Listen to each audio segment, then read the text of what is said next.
Welcome back to the channel. Today we're exploring a topic that matters to everyone. Whether you're planning your future or just curious about how different countries take care of their retirees. How do retirement age and benefits compare between the United States and the United Kingdom? Stick around because we're not just looking at what age people retire. We'll break down pension systems, social security, workplace pensions, retirement benefits, and even lifestyle considerations for retirees in both countries. Let's begin with the official retirement age. In the United States, the concept of a single retirement age is a bit flexible. The key age for Social Security eligibility is currently 62. That's the earliest age at which you can start receiving Social Security retirement benefits, but at a reduced rate. The full retirement age depends on when you were born. For people born in 1960 or later, the full retirement age is 67. If you delay taking Social Security beyond 67, your benefit increases, maxing out at age 70. In the United Kingdom, the state pension age is currently 66 for both men and women. It's scheduled to rise to 67 by 2028 and to 68 between 2044 and 2046, though these plans may change depending on government policy. So, broadly speaking, retirement ages in both countries are converging around 66-67 years, though both systems allow for earlier or later retirement, with financial consequences. But retirement age is just part of the story. What about the retirement income itself? In the United States, most retirees depend on Social Security as their primary source of income. Social Security is a contributory system workers pay payroll taxes throughout their careers to fund their eventual benefits. The average Social Security benefit for a retired worker is around $1,900 per month, though this varies based on earnings history. That's about $23,000 annually, enough to supplement retirement income, but not enough on its own for a comfortable retirement in most parts of the U.S. Private retirement savings plans are a key part of the picture. 401k plans, employer pensions, and individual retirement accounts, IRAs, help workers save for retirement. And these savings often determine retirement lifestyle more than Social Security itself. In contrast, the UK has the state pension, which is also contributory and based on national insurance payments made over a person's working life. To qualify for the full new state pension, you generally need 35 qualifying years of contributions. As of now, the full new state pension pays around $11,500 per year, roughly $14,500 at current exchange rates, less than the average U.S. Social Security benefit. But again, this is only part of the picture. In both countries, private and workplace pensions supplement the state pension. In the UK, most workers are now automatically enrolled in employer pension schemes. Employers must contribute at least 3% of qualifying earnings, and employees contribute at least 5%. This auto-enrollment system, introduced in 2012, is designed to boost retirement savings across the population. In the US, employer pensions have become less common, with defined contribution plans like the 401k now the dominant form. The quality of retirement income depends heavily on an individual's savings behavior and investment performance, and employer contributions vary widely. So, while both systems expect individuals to save privately, the UK system ensures almost all workers are saving something through auto-enrollment, whereas the US leaves this largely to employer policy and individual initiative. Next, let's talk about tax treatment of retirement savings. In the US, contributions to a 401k or traditional IRA are tax-deferred. You don't pay tax on the money going in, but you pay income tax on withdrawals in retirement. Roth accounts, by contrast, tax contributions up front, but allow tax-free withdrawals later. In the UK, pensions also enjoy tax relief on contributions, and investment growth inside the pension is tax-free. However, pension withdrawals are subject to income tax above a tax-free lump sum. Overall, both systems offer tax incentives to encourage retirement saving, but the details of withdrawal taxation, limits, and allowances differ significantly. Let's turn to an important issue: cost of living for retirees. In the U.S., healthcare is a major financial factor in retirement. While Medicare provides health insurance for most Americans from age 65, it doesn't cover everything. Many retirees purchase supplementary insurance or face out-of-pocket costs for dental, vision, and long-term care. In the UK, retirees have access to the National Health Service, which is funded through taxation and provides free-at-the-point-of-use care for most services. This means retirees in the UK face far fewer healthcare-related expenses than their American counterparts. Housing is another factor. In both countries, retirees with fully paid-off homes tend to fare better financially than those who rent or have mortgages in retirement. But overall, American retirees may need to devote a larger portion of their income to healthcare than UK retirees. Another difference lies in income inequality and retirement readiness. In the US, retirement income inequality is high. Those who earned more during their working lives and participated in generous employer pension plans retire comfortably, while many others face financial insecurity.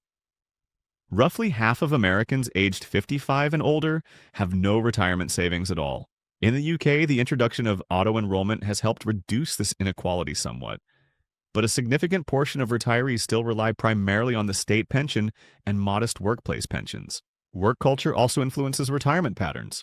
In the US, retirement is often associated with a sharp stop at a certain age, though increasing numbers of retirees now engage in bridge jobs or part-time work to supplement income. In the UK, it's more common for retirees to continue part-time work into later years, partly due to flexible working patterns and partly because the state pension alone is insufficient for most people's needs. Let's touch on early retirement. In the US, you can start collecting Social Security at 62, but with reduced benefits.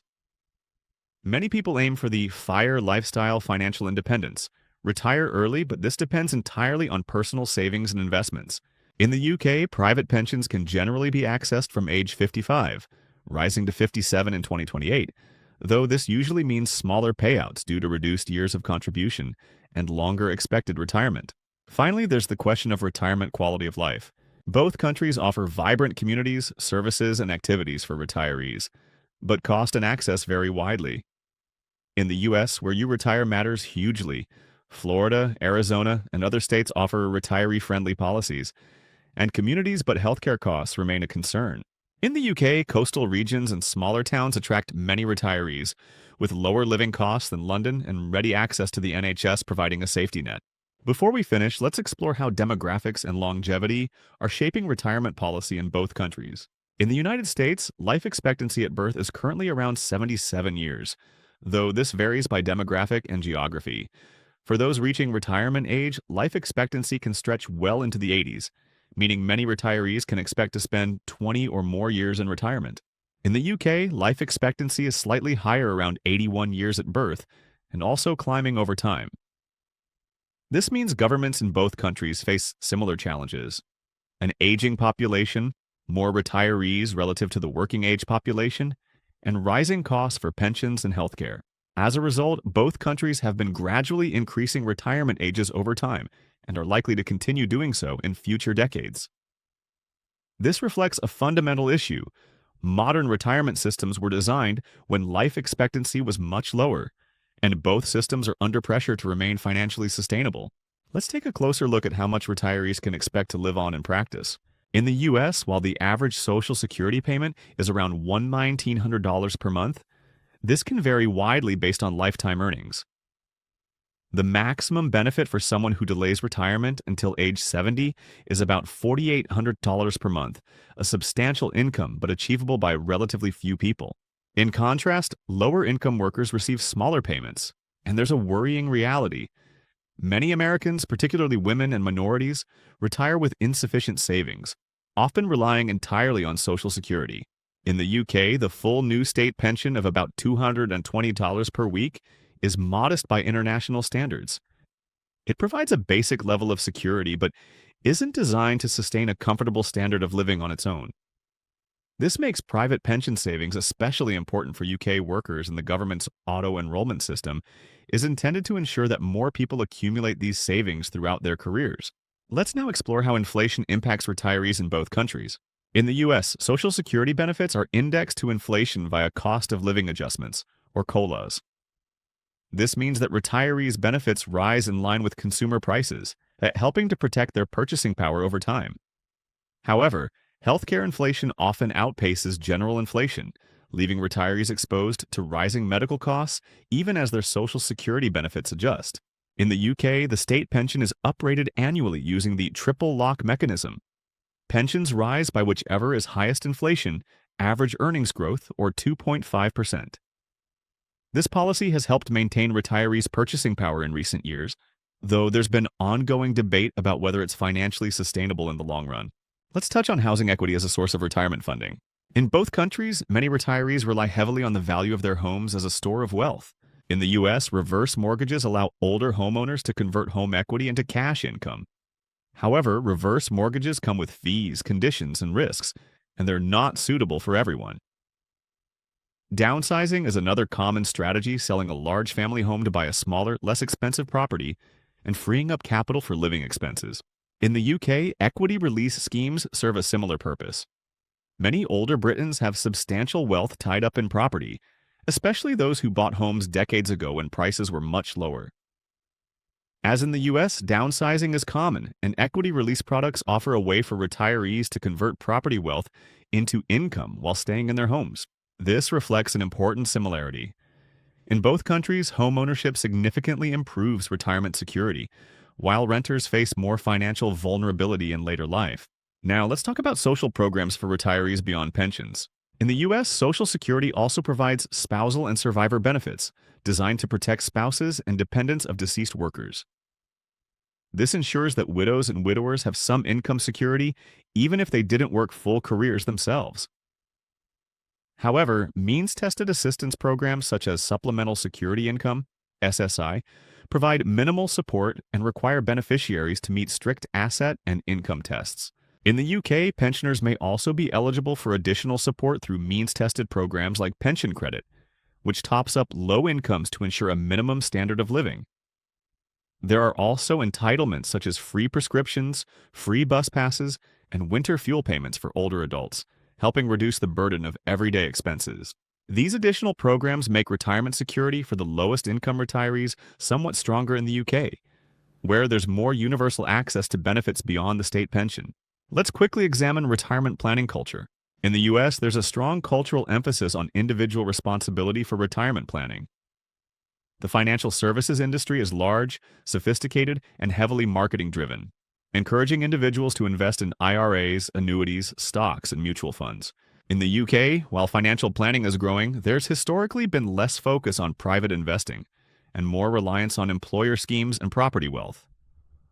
Auto-enrollment has increased participation in pensions, but many UK workers don't engage as actively with investment decisions as their American counterparts. Now let's look at mobility and international retirement trends. Many retirees in the US choose to relocate for lower costs or better climates, with states like Florida, Arizona, and Texas being perennial favorites due to favorable tax policies, warm weather, and retiree-friendly communities. In the UK, retirees often move from cities to rural or coastal regions. Cornwall, Devon, Norfolk, and parts of Wales are particularly popular. Some also choose to retire abroad, with Spain and Portugal being common destinations due to lower living costs, good healthcare, and sunshine. But tax rules, healthcare access, and residency laws differ between the two countries for retirees who wish to move internationally. American citizens remain subject to U.S. tax on their worldwide income even if they live abroad, whereas UK retirees who move overseas may have more flexibility depending on their domicile and resident status. Before we summarize, here's an interesting comparison. How many people actually work beyond retirement age? In the U.S., labor force participation among those aged 65 and older is about 20%, meaning 1 in 5 Americans over 65 continues working, either full or part-time. In the UK, this figure is lower, around 11%, though it has been gradually rising as healthy life expectancy increases and people seek to supplement modest state pensions. This suggests a cultural difference. Working later in life is more common and accepted in the U.S., where retirement income often falls short and healthcare costs remain high. Whereas in the UK, most people exit the workforce at or near state pension age. Let's now summarize everything we've covered. The official retirement ages are converging, around 66 to 67 in both countries, with flexible options for early or delayed retirement. The state benefits differ. Social Security benefits in the U.S. are typically higher than the UK state pension, but still not generous on their own. Private savings matter hugely in both systems. Healthcare is a key distinction. U.S. retirees face substantial healthcare expenses even with Medicare, while UK retirees benefit from the National Health Service with minimal direct costs. Housing wealth plays an important role in retirement security in both countries, while cultural attitudes towards savings, planning, and working later in life differ. Overall, neither country's system provides a lavish retirement based on state benefits alone. Successful retirement requires personal planning, savings, and a careful understanding of taxes, costs, and lifestyle choices. So, which system is better depends on your values and circumstances. If you want flexibility and higher potential benefits and are prepared to manage your own retirement investments and healthcare, the US might suit you. If you value universal healthcare, simpler state benefits, and more predictable costs, the UK may offer greater peace of mind, even if headline benefits are lower. Thanks again for staying with me through this deep dive into retirement age and benefits in the US and UK. If you enjoyed this video, hit subscribe because we have plenty more insightful comparisons coming soon. Everything from taxes to cost of living to quality of life. And I'd love to know your thoughts. Where would you rather retire, the US or the UK? Drop your answer in the comments and tell us why. Thanks for watching, and I'll see you in the next one.